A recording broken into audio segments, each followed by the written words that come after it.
Okay? So makikita niyo ito yung proof. Parokya ni Edgar, bagsakan biglang yung commercial na nag-appear, Ivan Alawi, Casino Plus. Okay?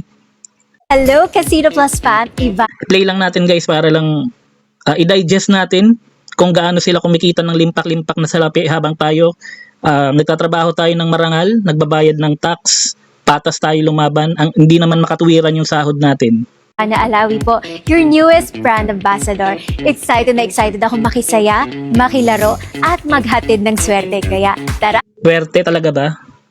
Dami-dami ng pera no? Gluttony na yung ganito no? Ikaw ba yung ganyang status mo sa social media, artista ka na lahat-lahat? Hindi pa ba enough yung pera mo para mag-promote pa ng gantong sugal?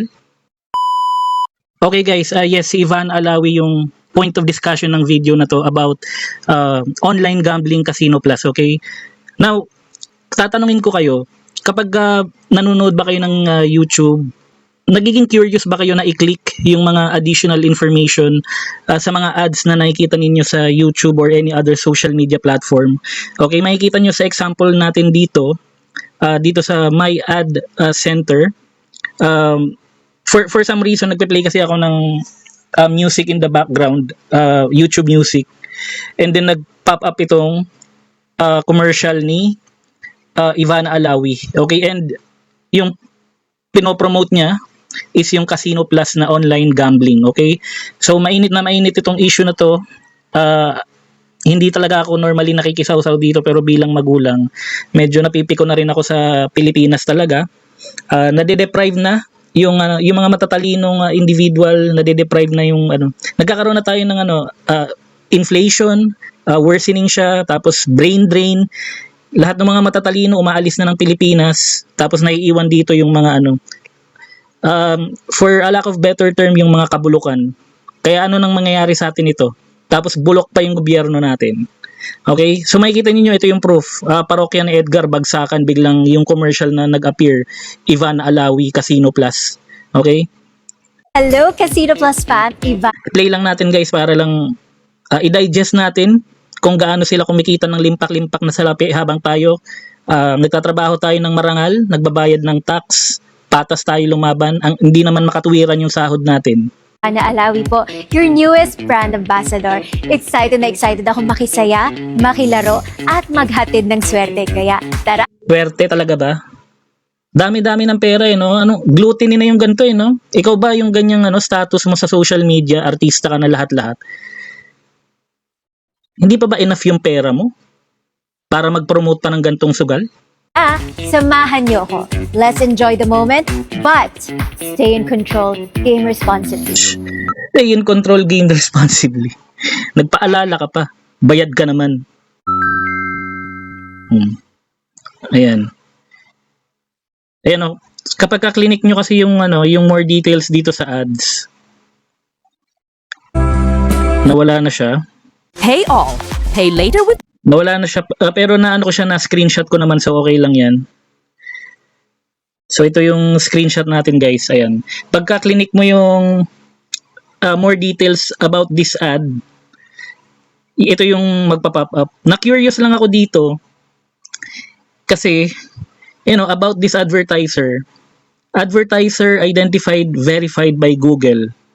Okay, tapos advertiser, paid for by Stotzenberg Leisure Park and Hotel Corporation. Location, Philippines. Okay, see more ads. This advertiser has shown using Google. Okay na tayo dyan.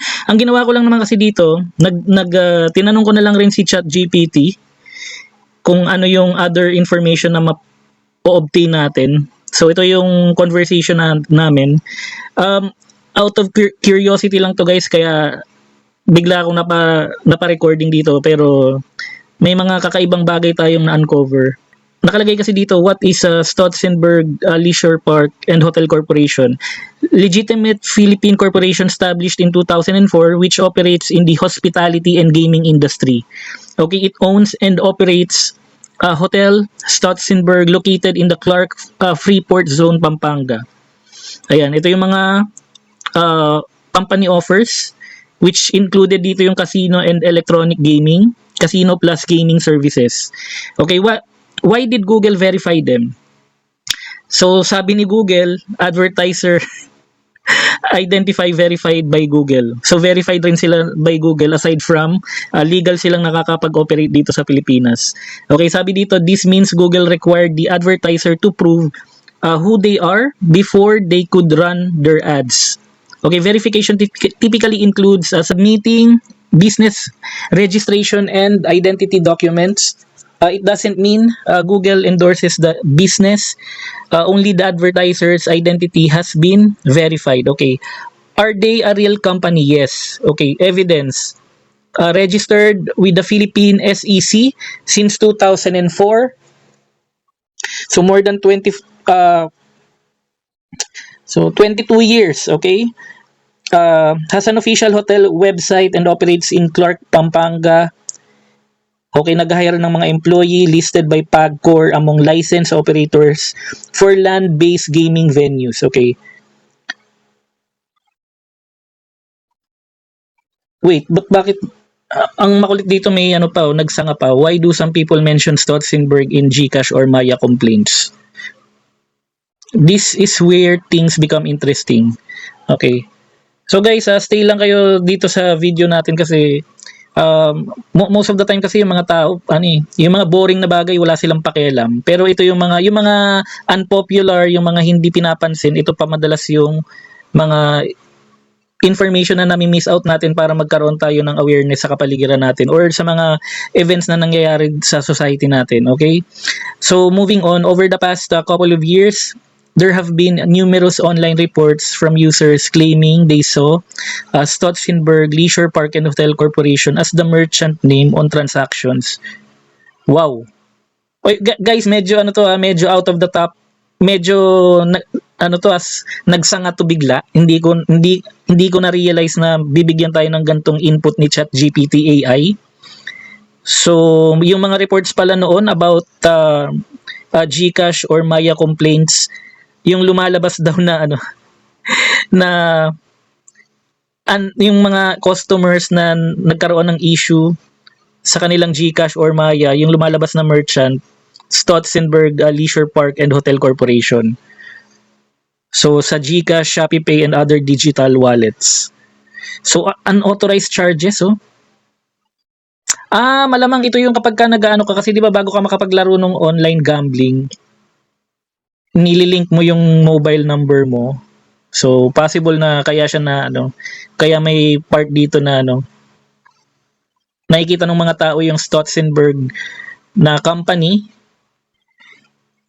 kapag nagre-report sila ng unauthorized transaction sa kanilang mga GCash or Maya accounts. Which is ang understanding ko rin, dahil nga ito ay legally nakapag-operate sila, kapag nag-open ng GCash or Maya, nandun sila sa mga listed games, parang PAGCOR games yung nangyayari. So may connect pa rin. Okay. Some users suspected unauthorized charges.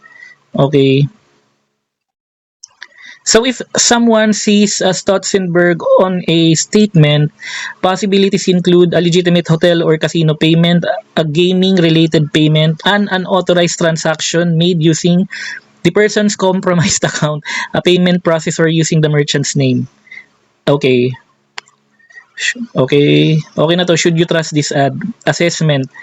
Okay, nothing in the screenshot suggests that the ad is malicious. Okay. Company is well established. Okay. But because it operates in the casino/gaming industry, it's understandable why some people later notice its name on financial statements and become concerned. Okay. So, sinabi ko lang kay ChatGPT na inopen ko yung mga hyperlink na sinend niya sa akin. And ito yung nag-stood out sa akin. Ito yung binigay kong link. Galing rin yan sa kanya. So, sabi ni ChatGPT, good question. So, yung takbo lang naman kasi ng question ko dito, gusto kong malaman kung maliban sa company, itong Stotzenberg Leisure, kung maliban dito sa Pilipinas, meron pa tong mga ibang entity sa labas ng bansa natin. Kasi baka ginagawa lang puppet yung kumbaga parang branch lang nila yung Pilipinas, tapos ginagatasan yung mga Pilipinong magsugal. Alam mo 'yun. So yun yung context kung bakit ko binato uli yung tanong kay ChatGPT. So, good question. Actually, there are two separate things. Why is companieshouse.ph the website you visited? Ito guys, ipakita ko na lang para may proof na talagang ito. Ayan. Ayan o. Companies House, Stotzenberg Leisure Park and Hotel Corporation, listed with the Securities and Exchange Commission under SEC number, Stotzenberg Leisure Park and Hotel Corporation. Ayan, general information, company status, active, business type, stock corporation. Guys, ito pa lang na ako ang dami na naglalaro sa utak ko Ibig sabihin, gagatasan tayo nito, magsusugal kayo, matatalo kayo sa sugal, tapos yung perang kikitain nila, ilalagay, guys, matatalinong mayayaman na ganid na tao tong mga to. So yung kung ano man yung mahihita nilang pera sa lahat ng mga mahihirap na nating mamamayan, ilalagay lang nila yan sa stocks tapos lalo silang yumayaman. Kaya magtataka ka, bakit gano'n na lang kalaki yung bayad sa mga nag-endorse ng sugal, 'di ba? Kasi alam din nila yung stock, 'di ba? Kumbaga sa ay grabe. Kung naiintindihan niyo lang talaga yung mga ganitong bagay, yung hindi to yung financial literacy, yung hindi siya ina-explain sa maraming tao, yung parang pinapabayaan na lang yung maraming tao na maging bobo, yung hindi nagre-research. Mas gusto nga nila yung walang alam yung tao para napapaikot nila, na ma-manipulate nila. Ayan Kasi naguguluhan ako dito, bakit company's house. Pero ang ano ko dito, parang ito yung third party or private entity na nag-verify ng mga information about Stotzenberg Leisure Park and Hotel. So, sila lang yung nag-provide ng insight. Pero kasi, registered in Singapore itong na to. So, clarify ko rin yan dito kay ChatGPT. Ibababa ko lang guys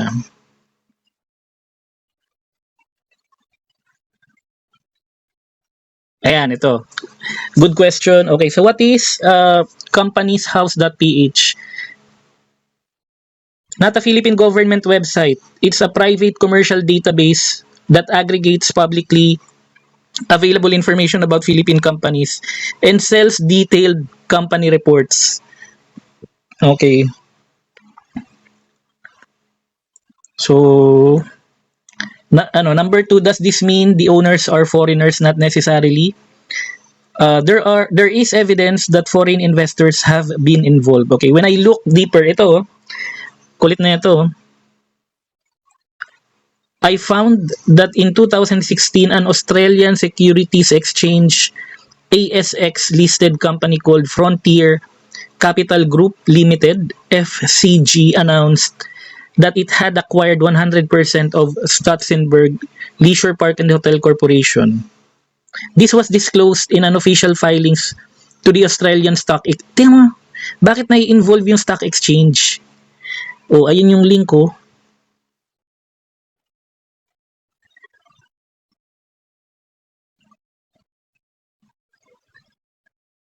May siya, may talagang black and white copy, lahaba ng PDF, Wait, ano yun? Ano yung graph na yun?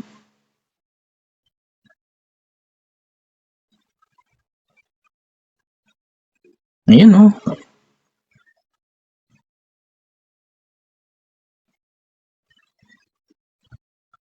kita nyo to guys, Screenshot ko nga to. Or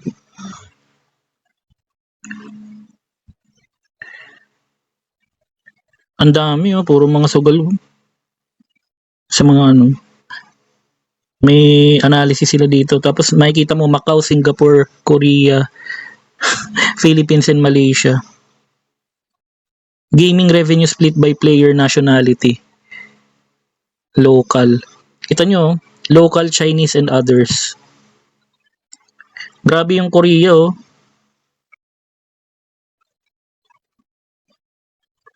Mga sugarol pala to.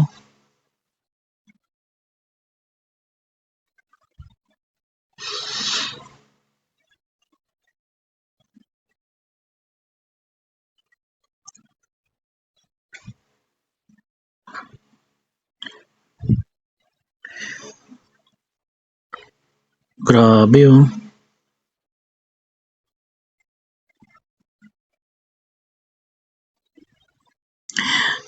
Grabe.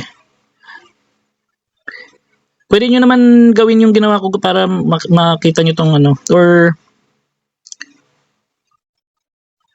masyado siyang ano. Kaya parang kailangan mo pang basahin ng ano to. Separately. Pero what about Casino Plus? Casino Plus is a brand operated by Stotzenberg Leisure Park and Hotel Corporation. It isn't a separate foreign company based on the information I found. The company operates under Philippine law, located in Clark, Pampanga, and is licensed by PAGCOR for its gaming operations. Who is the big boss? The answer isn't as simple as it's owned by one foreign person. For a company like this, there are several layers. Okay, so didiretsuin ko na dito guys sa summary. Ayan, what we know with reasonable confidence. Okay, Casino Plus is operated by Hotel Stotzenberg Leisure Park and Hotel Corporation. Okay, recent reports in 2006 still identify Hotel Stotzenberg Leisure Park and Hotel Corporation as the operator of Casino Plus. For example, in May 2026, the company announced it secured a 1 billion surety bond intended to protect player funds and ensure it can meet its obligation. Okay, this tells us that the Philippine Corporation, not a separate foreign entity, is the licensed operator. Is it licensed in the Philippines? Casino Plus advertises itself as a PAGCOR licensed online casino operating in the Philippines. Okay. There is a Philippine management team. Okay. What about foreign investors? This is where the picture becomes less clear. Back in 2015 and 2016, the Australian listed Frontier Capital Group announced that it was acquiring Stotzenberg for about 26 million US dollars. That acquisition was publicly disclosed through the Australian Securities Exchange, ASX. However, I could not find any reliable 2026 public record showing Frontier Capital still owns Stotzenberg. I could not verify any new controlling foreign shareholder from trustworthy public sources. That doesn't mean there isn't one. It simply means there isn't enough publicly available evidence. Ayan no? So, could there be silent investors? Yes. Many casino companies have majority shareholders, minority investors, investment funds, corporate holding companies whose names are not publicly disclosed, okay, unless the company is publicly listed or required to report them. So it's entirely possible that there are additional investors behind Casino Plus, but without official corporate filings, it would be speculation to identify them. Overall assessment, okay, summary. Is Casino Plus Philippine operated? Yes. Is it licensed by PAGCOR? Yes. Does it have local executive? Yes. Was there foreign investment historically? Yes. Australia's Frontier Capital Group in 2016. Can we identify the current big boss or ultimate owner in 2026?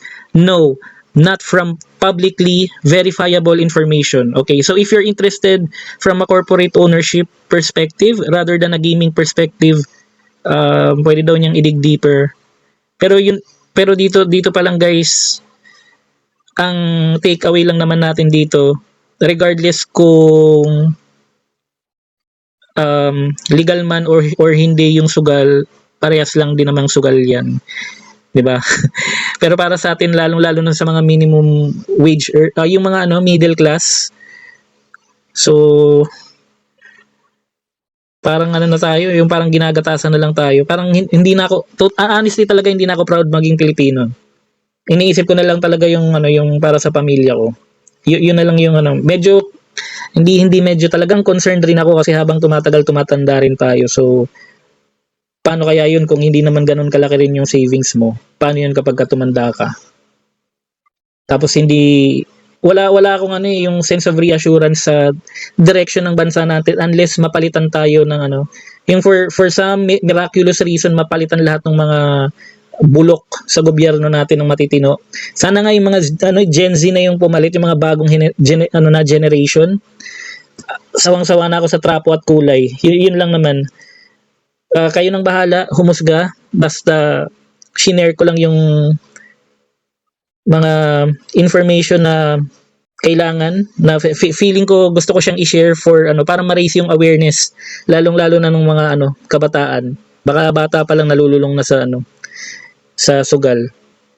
Tapos imbis na mag-aral, maghanap ng mga skill set na makakatulong sa kanila para magkaroon ng decenteng trabaho, yung maging yung maging kapaki-pakinabang sa bansa, na didefeat na yung ganong purpose. Kaya yun brain drain, inflation, tapos lahat ng mga yung mga boomers, yung mga yung mga 90s na generation, syempre unti-unti na kaming tumatanda. So paano na yun? Paano na mangyayari sa atin yan? So wala na akong masabi. Comment your thoughts. Continue na lang natin yung conversation sa comment section. Maraming salamat kung nakaabot ka sa part ng video na to.